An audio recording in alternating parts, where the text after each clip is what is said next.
दोस्तों, अगर आप मक्का में बने काबा की तस्वीर देखेंगे तो उसमें साइड में काला पत्थर मौजूद है जिसे छूने और चूमने के लिए लोग बेताब रहते हैं।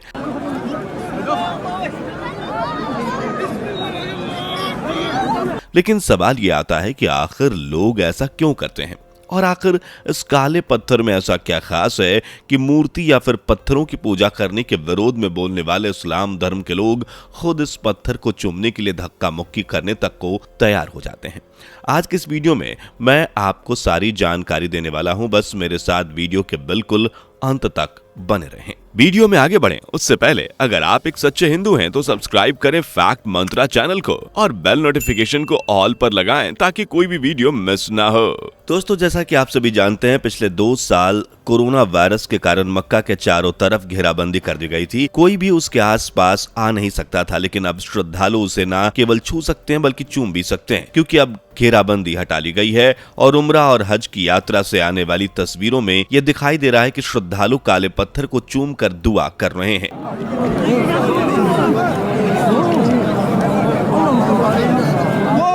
अब दोस्तों, हज के बारे में तो आप लोगों ने बहुत सुना होगा, लेकिन सवाल यह आता है कि आखिर उम्रा क्या है। असल में हज की यात्रा की तरह ही उम्रा में भी श्रद्धालु आते हैं और मक्का की यात्रा करके प्रार्थना करते हैं। हज जहां एक विशेष महीने में किया जाता है, वहीं उम्रा साल में कभी भी किया जा सकता है।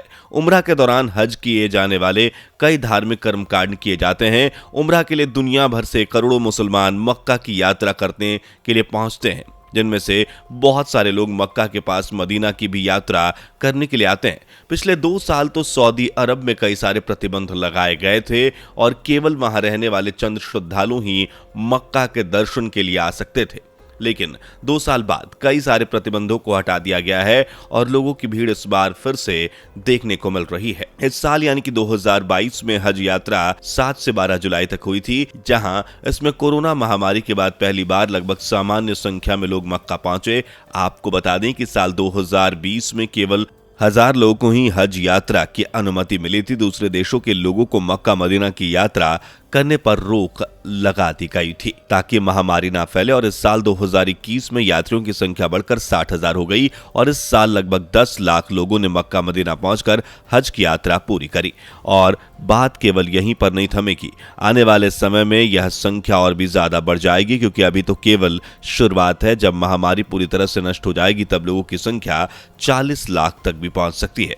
दोस्तों, हज और उम्राह की यात्रा के दौरान जिस काबा के चक्कर लगाए जाते हैं, वहां पर एक छोटा सा ब्लैक स्टोन लगा हुआ है जिसे लोग चूमते हैं। ऐसे में सवाल यह खड़ा होता है कि आखिर यह काला पत्थर क्या है और क्या है इसका असली राज। इस्लाम में काला पत्थर काबा के पूर्वी कोने में लगा एक पत्थर है। ऐसा माना जाता है कि यह पत्थर आदम यानी कि एडम और हव्वा यानी कि ईव के जमाने से है, जिन्हें दुनिया का पहला आदमी और औरत भी माना जाता है। दोस्तों कहानियों के अनुसार कहा जाता है कि दुनिया के सबसे पहले आदमी और औरत आदम और हव्वा को जन्नत से धरती पर भेजा गया था। दोनों एक दूसरे से बिछड़ गए।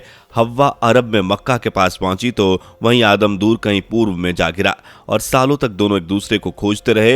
हव्वा की खोज करते करते एक दिन आदम मक्का जा पहुंचा और वहीं पर दोनों की मुलाकात हुई। कहा जाता है कि हव्वा के मिलने पर अल्लाह का शुक्रिया अदा करने के लिए आदम ने जिस जगह पर सजदा किया, वही जगह आज मक्का शरीफ के तौर पर जानी जाती है। और ठीक उसी जगह इब्राहिम और उनके बेटे इस्माइल ने भी सजदा किया था और उन्होंने वहां एक इमारत का निर्माण शुरू किया और आज उसी इमारत को हम काबा शरीफ के नाम से जानते हैं।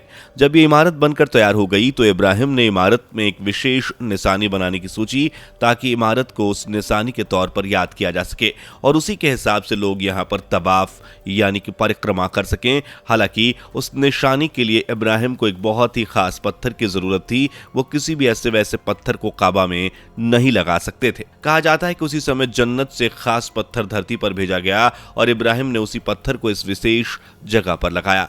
ये ब्लैक स्टोन या काला पत्थर काबा के पूर्वी कोने में लगा हुआ है। आपको बता दें कि इस्लाम के उदय से पहले इस काले पत्थर को पवित्र माना जाता रहा है। यह भी माना जाता है कि यह पत्थर जब जन्नत से धरती पर गिरा था तो इसका रंग सफेद था, लेकिन इस पत्थर को छूने वाले लोगों के पापों का भार उठाने की वजह से इसका रंग काला होता चला गया और आज ये पूरी तरह से काला पड़ चुका है। सऊदी अरब में मौजूद पूरी दुनिया के मुसलमान लोगों के लिए एक पवित्र धर्मस्थल है। इस्लाम को मानने वाले हर शख्स के लिए जीवन में कम से कम एक बार हज करना जरूरी माना जाता है, बशर्ते उसके पास इसके लिए सुविधा हो और वो शारीरिक रूप से सक्षम हो। मक्का पहुंचने के बाद मुसलमान श्रद्धालु मस्जिद अल हरम जाते हैं और 7 बार काबा के चक्कर लगाकर दुआ करते हैं और अल्लाह की प्रार्थना करते हैं।